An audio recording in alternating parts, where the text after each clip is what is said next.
Techies who made it spotlight, where we recognize leaders whose vision and dedication inspire the industry. I'm Sheetal Acharya, and today's spotlight is shining brighter by the presence of one such guest, John Hill, who is the visionary technology leader and the Senior Vice President and Chief Information Officer at Suncor. Known for turning complex technology challenges into clear, results-driven strategies, John has built a reputation for pragmatic leadership and an ability to inspire high-performing teams. With a passion for innovation and industry foresight, he consistently simplifies the technology conversation while driving transformative digital outcomes that elevate business performances. Hi, John. Welcome to our show, and it's truly a pleasure to host you today. My pleasure. It's great to be here. Wonderful. So, John, your journey has been a perfect blend of, engineering, innovation, and leadership. So, how do you navigate those transitions, and what's this all journey about? I think it first starts, you have to have a passion for what you believe in. Combination of where you work, the things you're working on, the people you work with. Technology, engineering, or IT have always been my passions, and to surround myself with people who have that similar passion and see how we're driving it to support business and strategies wherever we work, that's the easy outcome. So it starts with that passion, to be quite honest. Yes. John, you started your career as an engineer. So what was it all about? What made you to get into engineering, and how that journey unfolded for you? Yeah, for sure. I graduated in the late 80s and began working shortly thereafter in the field of engineering and telecommunications.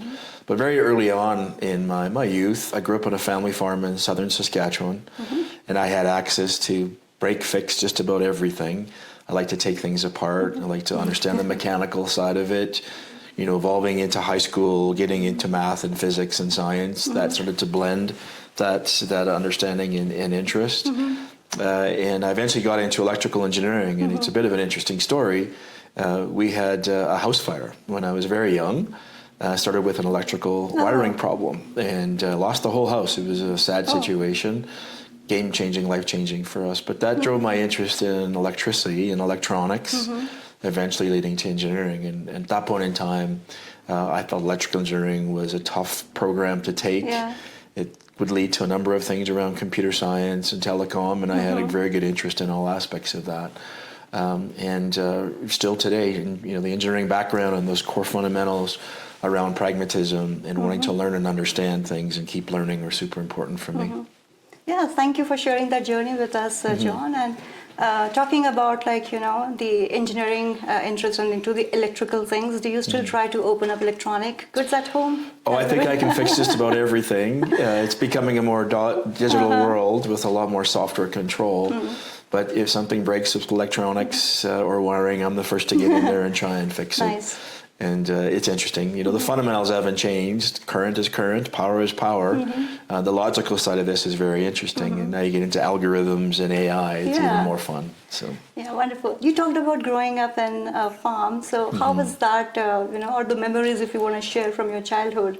Yeah, no, loved it. It was a great experience. My parents both had moved to the province of Saskatchewan from Manitoba, and I was born the year after they landed.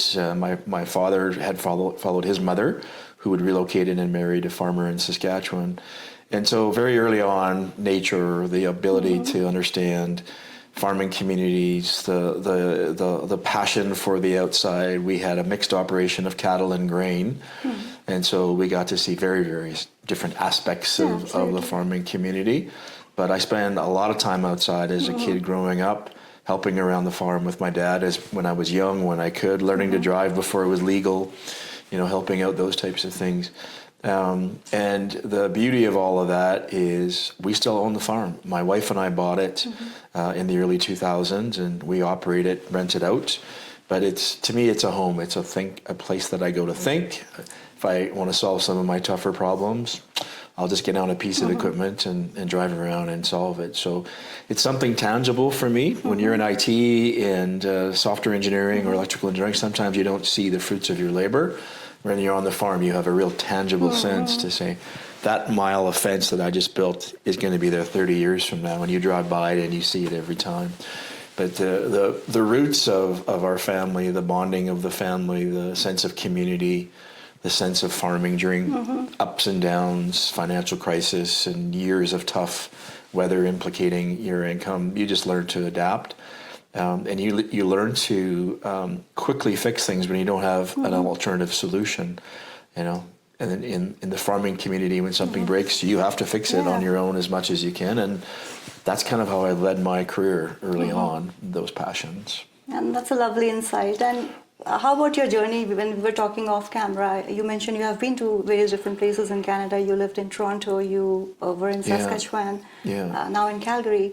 So how that experience has kind of, changed the way you lead?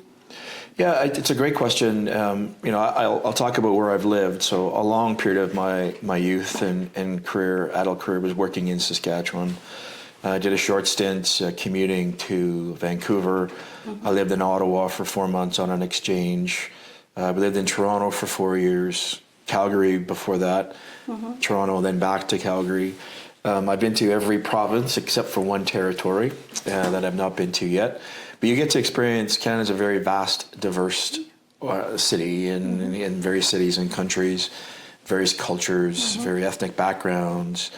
Toronto was a compilation of everything. And once you realize Toronto is a community of various cultures and nuances of entertainment and restaurants, it was super fun. It was, everybody from the West should have an experience like that. Where you settle afterwards is certainly based on your family needs. But the diversity in language, the diversity in regional differences is super important, especially where I work now. We're supporting a global organization and understanding, I know that location, whether you're St. John's or Burnaby, BC. It's interesting. I've traveled all over the world, almost every continent except for Australia and New Zealand. And that just takes that broader perspective, and you get a sense of what other industries, what other countries are doing. So I think it's super important. I'm not a stay-at-home person. I like to be on the move and constantly learning. And the travel, whether it's in Canada or outside, has been a part of that journey. No, absolutely. And it's always great to know about different cultures and learn about them. Yeah, for sure. Now, talking about your leadership skills, John, over all these years, what's one leadership quality or value that still remained constant with you, irrespective of howsoever the industry has responded? I would say always wanting to learn. If you sit back and say, I know enough, I'm good to go for the next 2 to 3 years, you're not going to last long. You need to be constantly learning new technologies, new adaptations of those technologies, thinking 2, 3 years out in advance. It used to be you could get away thinking 5 years out. Now it's 3, 6 months. You've got to stay ahead of the game. But you have to have that yearning to learn. And if you don't have that yearning to learn, it gets a little bit harder in the workplace.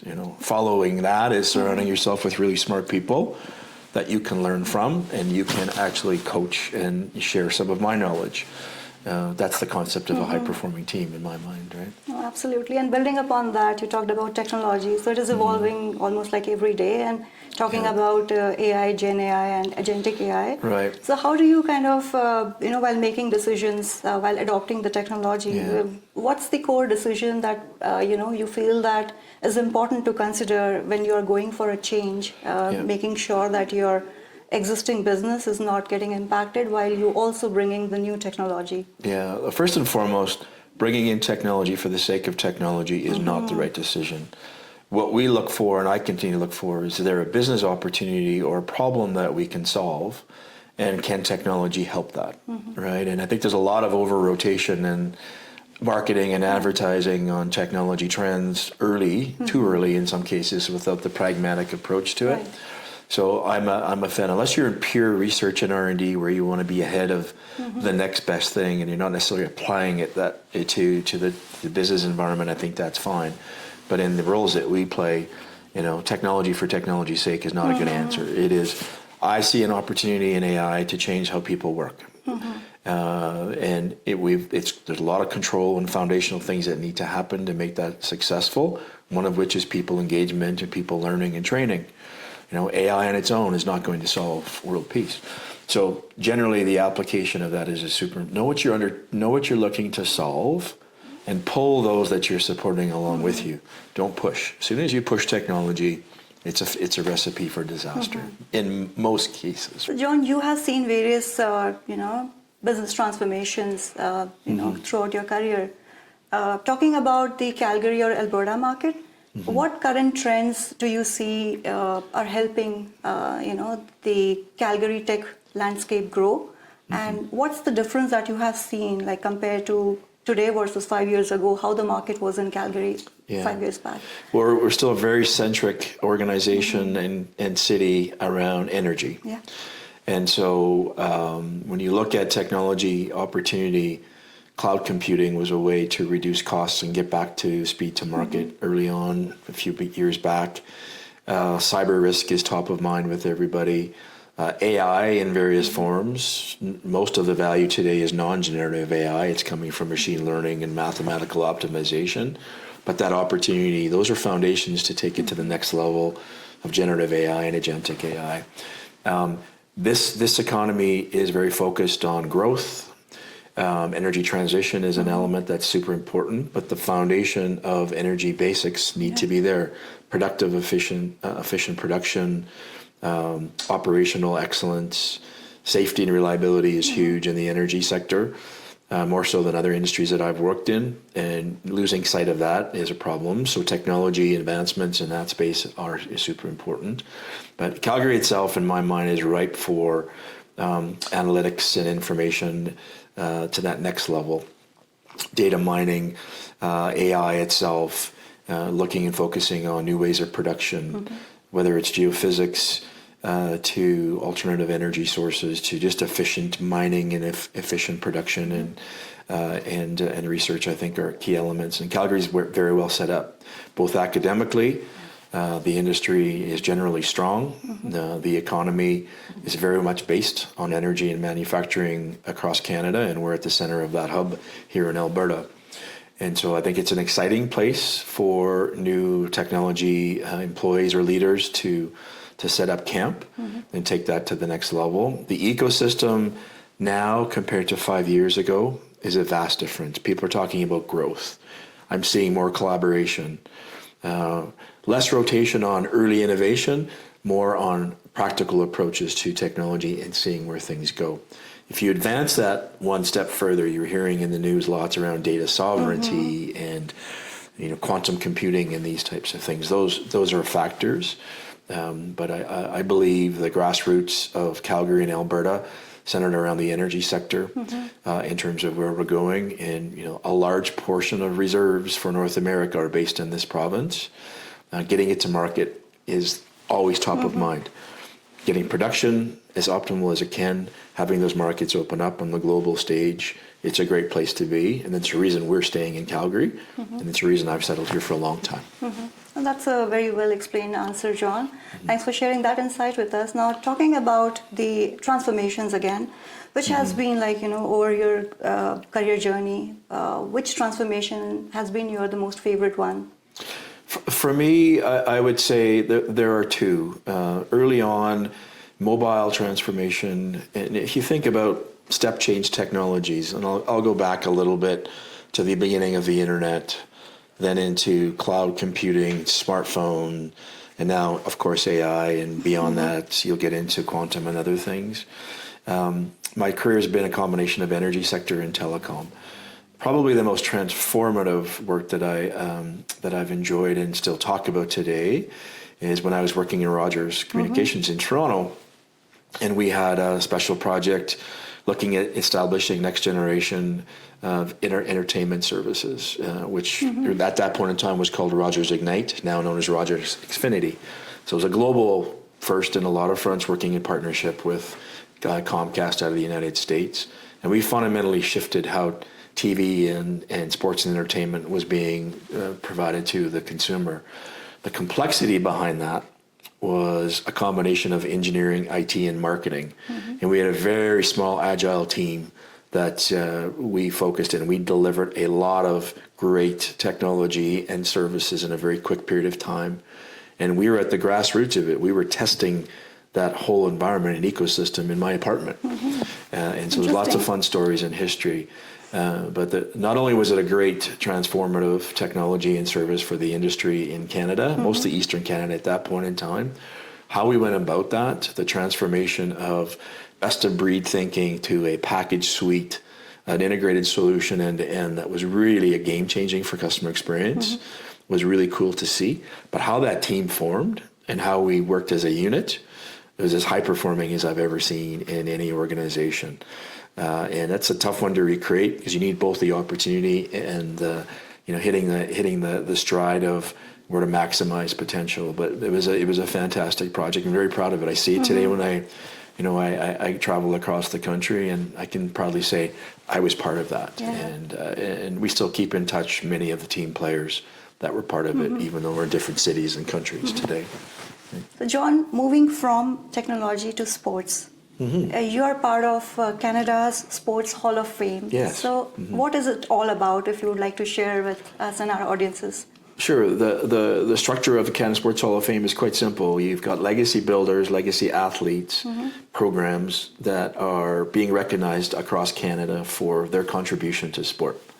And as part of the Board of Governors, we have an opportunity to help shape and facilitate that across the country. And I sit on a finance committee, marketing committee, and it's a group of cross-industry leaders, athletes themselves, Olympics, professional hockey, professional rugby across the team, and business leaders like myself. I've always had a passion for sports. To me, it's a good part of balancing life. And my children were both very athletic, my wife as well. I was a huge hockey, baseball player, love the sports today. And it's just something I found of interest, and it's something I believed in. When you're promoting athleticism and sports in the community, whether it's soccer or hockey or regional builders doing something with swimming programs, it's just something I believed in. It's a super fun organization to work with. And you're hitting everything from youth to people who have retired from the sport 35, 40 years ago, being recognized for their contributions in Canada. And there's a lot of organizations and foundations that are, from a philanthropy perspective, supporting those organizations, and we recognize those as well. So it's the whole spectrum of athletics, from Olympics to individual sport, and foundies to schools and education. Oh, wonderful. That's great to know. So how does your typical weekend look like then? Like you said you're more into sports. So is it a typical kind of a rugby game or a hockey game you go for? For me personally, besides watching in the evenings, whether it's a hockey game or baseball, I like to run, typically like to run. If it's the warm type of the year, we'll get into golf. I like to swim. We like to surf behind a boat that we have in our cottage property in BC. But generally staying active. But if you were to ask me what I do the most for downtime, it would be running. I love to put a headset on or earpods and just run wherever and enjoy it. It's my de-stressor. That's wonderful. And how about the weather when it changes? What do you prefer then? I'll run all season long. Oh my God! There's no such thing as. I should learn from you. Well, there's no such thing as bad weather when you're running. It's just bad clothing choices. But if it's really cold and windy, it's probably not and then I'll just go inside and do certain things. But I run 12 months of the year as much as I can, and it's the fresh air, the crisp air, the warm air. I just find it refreshing. That's very inspiring. It's a detox. Yeah. I got motivated by that. That's good. That's good. So, John, let's talk a little bit about your family members. We were talking about, off camera about your family. So, we'd like to know more about, who all are the key members in your family. Sure. Well, I'll start with my own family growing up. Both parents, farming community. My mother worked, to support all of us. My dad was the farmer, but obviously a shared responsibility with everybody. I have 4 sisters and no brothers, so I'm the only son. So the joke was I grew up with 5 mothers. And, we're a very tight family. 3 of my sisters are much older. And I've got a sister who's 2 years younger.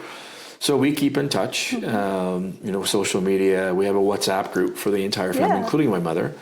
And we keep in that. My father passed in 2001. And our mother is the center of that family. And we keep in touch all the time. Now, fast forward to my family. I have a lovely wife I've been married to for 35 years. Wonderful. She's a nurse here at the Alberta Children's Hospital in emergency. Always handy to have a nurse in the family. And she's been the center of our family. And I always say I've married the world's most patient woman. on a number of fronts. And after 35 years of marriage, we have 2 children. I've got a son who lives in Toronto, who works in the high-tech sector. And I've got a daughter who lives here in Calgary, who's also in high-tech in one of the advisory consulting firms, and has a partnership in a Nordic spa. So very proud of our family and my wife's career. It's a tough career, nursing generally speaking, but we've always found that life balance to support the children. We work full-time in the children's youth when they're very young, but yet we're very active in sports and their education, and I coached all of them in just about everything, and that was part of our upbringing. So, we're very close. My son is 30. I talk to him every day, sometimes twice a day on the phone, and we just keep in touch. If we're not communicating, we feel a little bit of disconnect, and I think that's super important. Proves to you the value of technology, even though he's a 4.5-hour flight away in Toronto, where my daughter is downtown. Sometimes they say, "Dad, I'm good. You don't have to talk to me every day." But usually it's we're touching base on something generally. But we're a very close family. We vacation together. We will. Our cottage property in British Columbia, we get together as a family. That is our secondary home. And whether it's the farm in Saskatchewan visiting, we all tend to travel together. And so, a very close family on that front. So, John, thank you so much for sharing all the lovely insights about your family, about your journey, and about the technology. So we are just moving, closer to our wonderful discussion. So at the end, we have a rapid fire round wherein I'll be asking you some questions and would be expecting some quick answers from you. Great. But before moving to that, we would love to hear from you your, advice for any aspiring leaders in technology. First of all, learn lots. Don't stop learning. Focus on areas that are of great interest to you. Build that passion. Yeah. Stopping learning means you're changing careers or jobs, and I always encourage folks to keep that continual learning process going. Keep very smart people around you. Don't be afraid to take on the tough challenges.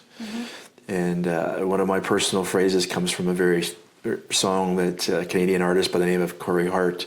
The song is called Never Surrender. And the phrase in that song is, with a little perseverance, you can get things done. Without that blind adherence that has conquered some. So the key message is don't be afraid to take on the tough challenges, learn along the way, and that'll lead to success.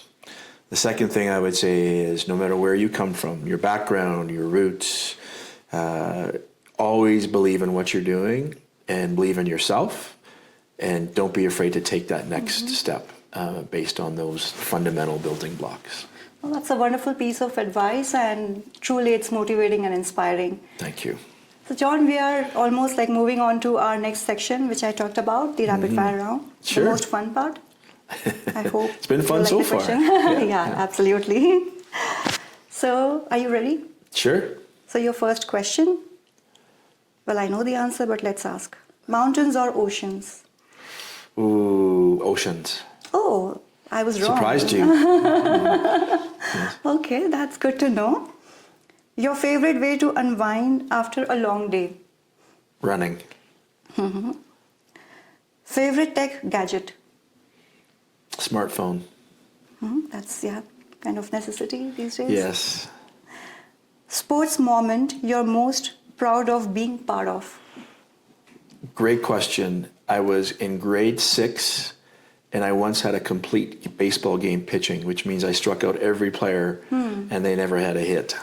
Wow. I was very young, but yeah. Yeah, and you still remember that. Oh, yes, to this day, yes. That's great. Next question. Data-driven decisions or intuition-driven decisions? Intuition. Relying on Both intuition. are important, but I like intuition-based decisions a lot. Okay, that's good to know. And the last question for you. A single word that defines your career journey so far? Interesting. The question is interesting or the answer is interesting? Sorry, I'm kidding. Yeah, I know. the answer was interesting. I would say interesting. Yeah, that's one word. Another one would be fun. So thank you so much, John, for being on our show. And this conversation has been truly inspiring and motivating. And it's been lovely meeting you and chatting with you today. Thank you so much. It's been my pleasure. Thank you very much. Thank you.